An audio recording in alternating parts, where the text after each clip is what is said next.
As I said it out loud for the first time, I was standing by my colleague's side at the coffee machine at work. We were joking about man flu because he was feeling a bit ill. And I said that I would personally be more afraid of the influenza virus than HIV. And he was like, okay. And I kind of felt it in all of my body myself, like, what did I just say? But as I said it, I knew it was true because when I grew up in the 90s, HIV was kind of the worst horror story alive, or more associated with death. My relatives gave us, the kids, a VHS movie that kind of should be scaring us away from receiving HIV. You get the idea. Once you contracted the virus, you'd painfully rot, your organs would fail, and you'd sit there with an unfulfilled life and probably just a grave. I think the stories were meant to keep us away from having sex, really, but also from this virus that was supposed to kind of delete the whole world. People were so afraid of the HIV virus that they turned to an ugly defense. They were attacking people carrying it. Doctors even wanted to brand HIV-defeated people with tattooing them, showing off to other people that they were infected. AIDS became kind of the same as obscene sexual activities, and people were deeply shamed. Today, there's a new virus horror story in town, but it's not getting told as much.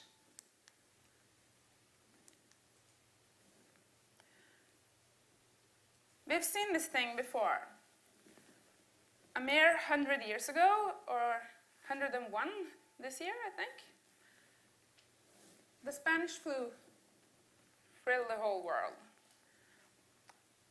1/3 of the world's population got infected, and it was the most catastrophic public health crisis the world has ever seen before or since as we know it. 500 million people got infected, and that equals 4 billion today. It's been estimated that this flu killed more people than the First World War.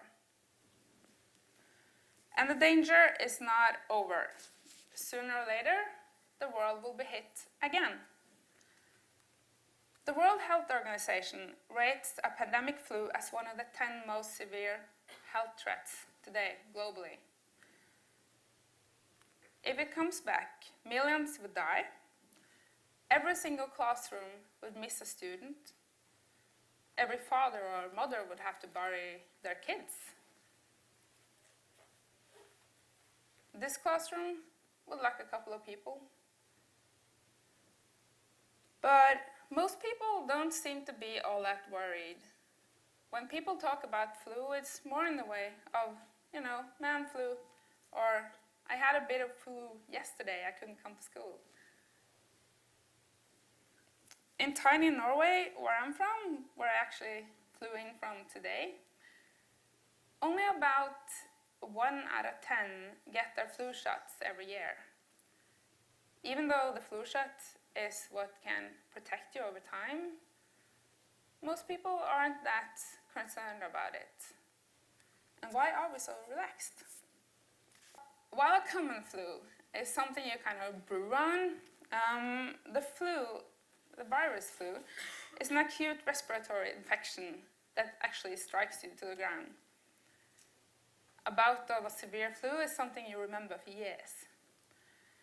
Most people tolerate the virus, but while several thousand are admitted to the hospital, the hardest hit can get organ failure or at worst die.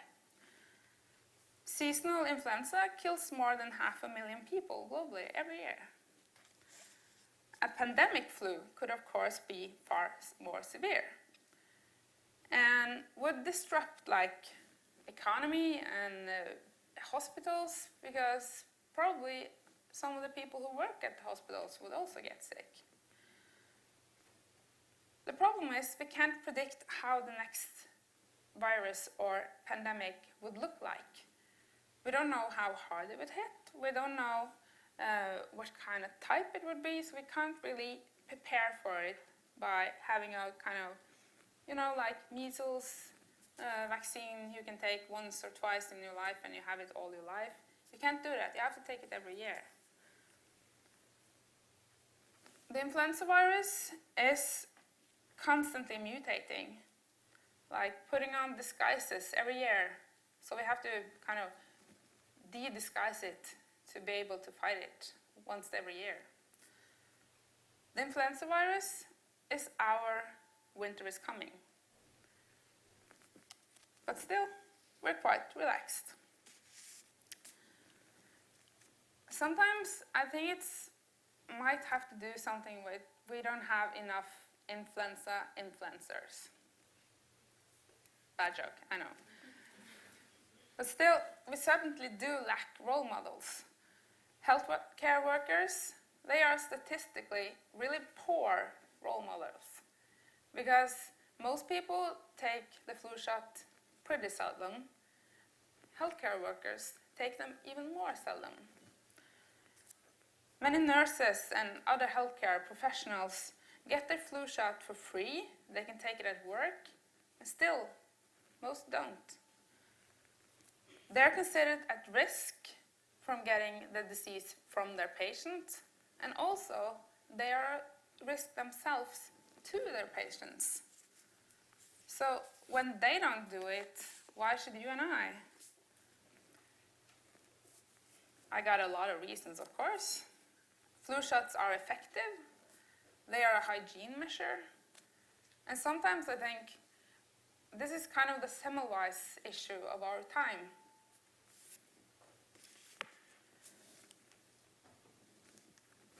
One more thing. This picture, this really, really, really beautiful demon up there, that's me 1 week ago. I was really worried at the time that I would be able to come here. The thing that happened was that I got a neck infection, I got an ear infection, and it actually went to my eye of all things, and I got blind in one eye for several days.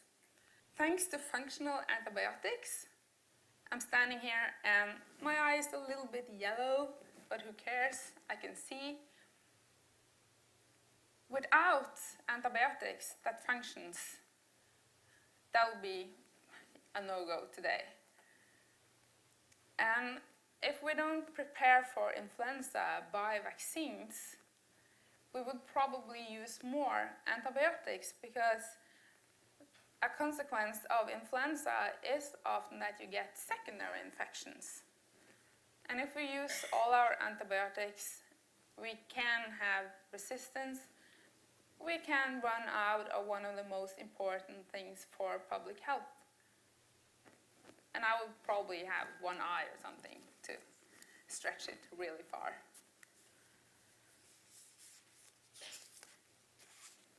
If the pandemic flu is a horror movie, secondary infections like that is the equally scary sequel. Using vaccines to protect us from disease can prevent that. As a journalist in Norway's largest newspaper, Norway's pretty small, so that's not that big of a newspaper, but still. And also, I must mention, since my mom is in the audience, I'm also a nurse.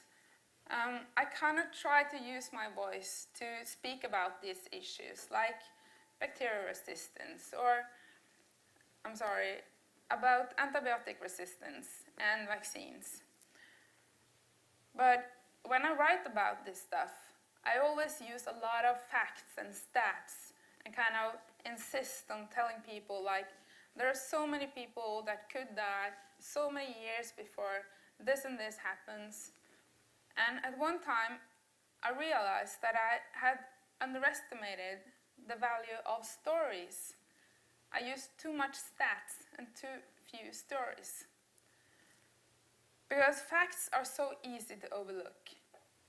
After this talk, you'd probably more easily remember my demon eye than remember any of the numbers I said. We humans, we respond better to emotions. Therefore, I'm now trying more and more to combine the two by always adding the factual base first and then adding stories. Not fiction, of course not, but kind of trying to explain things in a way a certain other group do. Because we humans are not that rational. I say that I'm more afraid of influenza virus than HIV, but in reality, my feelings tells me that I'm more afraid of standing on this stage than any virus in the world.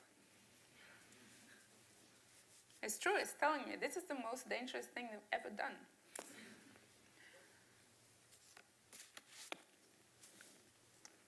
On the next slide, it's a pretty nice website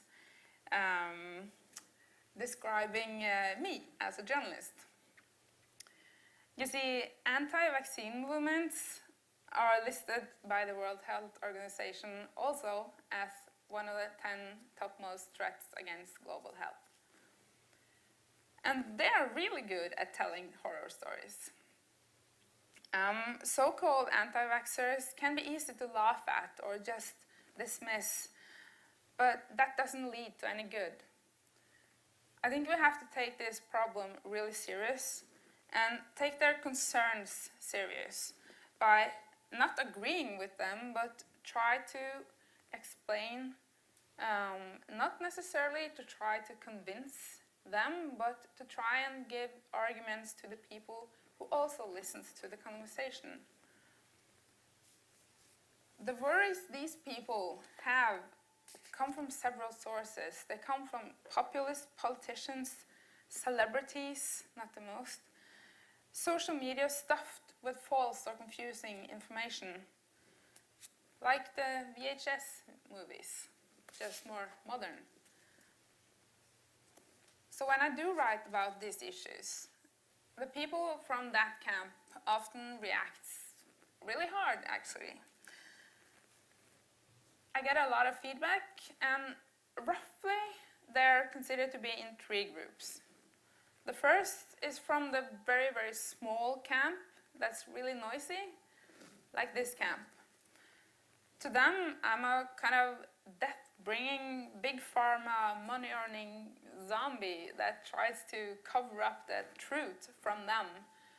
And they try to, devaluate me as a person or what I'm saying, try to break down every single argument I got.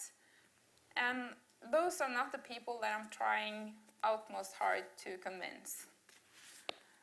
Because far from everyone that doubts or dodges vaccines are anti-vaccine.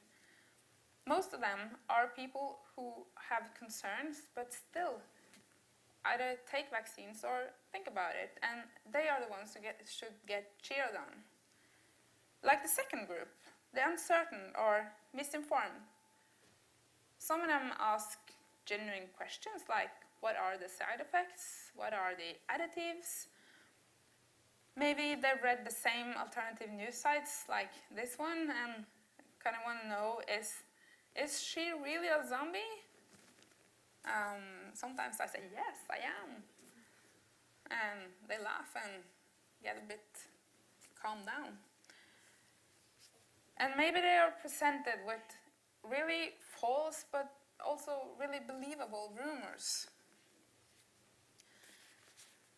The third and largest group are really, really positive. Because most people don't say anything, they just want to know what the facts are, and they print out what I've been writing to show it to colleagues, or they use some of the arguments. And this winter, a lot of people got their flu shots taken and took a picture of it, put it on Instagram, hashtagged it with influencer. And this is the kind of positive joint sharing of knowledge and stories, and kind of bringing the spirit of vaccines. I hear now how strange that sounds, but when you really love vaccines like I do, you kind of want the spirit around it to be positive as well. Back when I told my colleague over coffee that I would rather get HIV than influenza virus, his face turned a bit funny.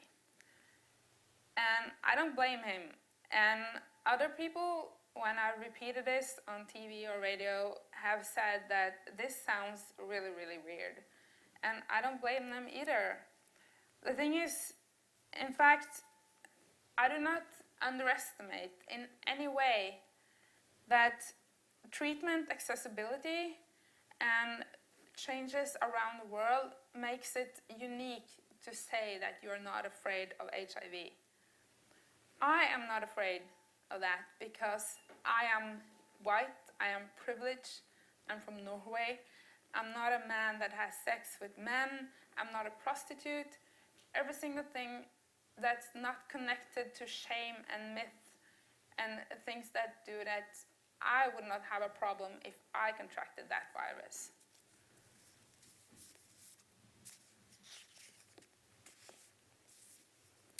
Despite the nature of HIV, and in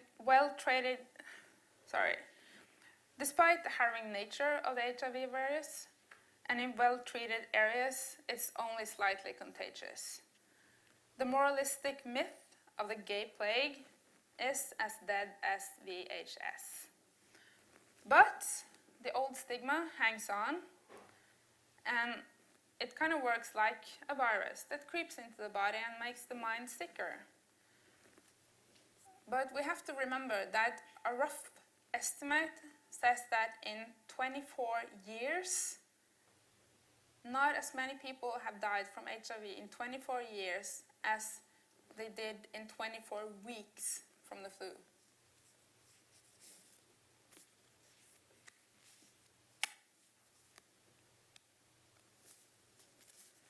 I'm going to finish off by saying that even though you don't underestimate one virus, you don't wish the other one welcome. We all have to be aware that this is a global threat. We have to push our governments into making a plan. What are the different governments going to do? When? Because it's not a if, it's a when the next pandemic strikes us. What are they going to do? And every single one of us can do two things. We can take our influenza shots every year, and we can educate each other and push each other against knowledge, critical thinking. But always, always, always remember that myths and panic, bad. Facts and reasoned fear, good. Thank you for listening.